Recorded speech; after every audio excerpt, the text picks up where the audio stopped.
بسم اللہ الرحمن الرحیم۔ السلام علیکم ورحمۃ اللہ وبرکاتہ۔ کہتے ہیں کہ ایک دن گاؤں کے کنویں پہ عجیب ماجرا ہوا کہ جو ڈول بھی کنویں میں ڈالا جاتا واپس نہ آتا، جبکہ رسی واپس آ جاتی۔ سارے لوگ خوفزدہ ہو گئے کہ اندر ضرور کوئی جن جنات ہے جو یہ حرکت کرتا ہے۔ آخر اعلان کیا گیا کہ جو بندہ اس راز کا پتہ لگائے گا اس کو انعام دیا جائے گا۔ ایک آدمی نے کہا کہ اس کو انعام کی کوئی ضرورت نہیں، مگر وہ گاؤں والوں کی مصیبت کے ازالے کے لیے یہ قربانی دینے کو تیار ہے، مگر ایک شرط پر۔ شرط یہ ہے کہ میں کنویں میں اسی صورت اتروں گا جب رسا پکڑنے والوں میں میرا بھائی بھی شامل ہو۔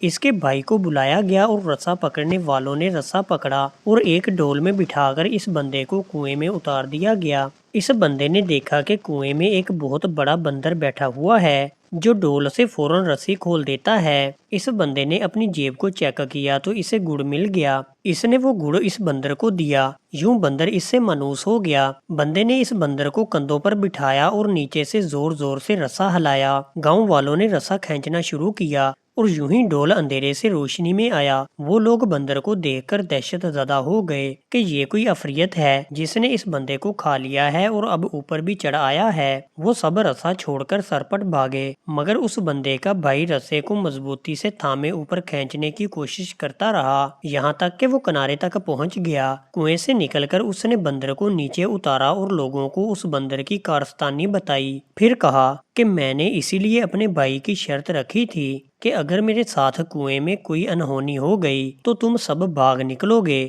جبکہ بھائی کو خون کی محبت روکے رکھے گی اور وہ کبھی چھوڑ کر نہیں بھاگے گا۔ یاد رکھیں، کوئی لاکھ اچھائی کرے مگر خونی رشتے آخرکار خون کے رشتے ہی ہوتے ہیں، اور بالخصوص بھائی کا کوئی نعم البدل نہیں۔ سب آپ کو استعمال کر رہے ہوتے ہیں، آپ ان کی کسی ایک بات کو جھٹلا کر چیک کریں چھوڑ جائیں گے، مگر بھائی کبھی تنہا نہیں چھوڑتے، ان کی قدر کریں۔ سب کچھ مل جائے گا یہ نہیں ملیں گے، حتیٰ کہ آخرت میں بھی شاید نہ ملیں۔ اللہ تعالیٰ سے دعا ہے کہ اللہ تعالیٰ ہم سب کے بھائیوں کو سلامت رکھے، آمین یا رب العالمین۔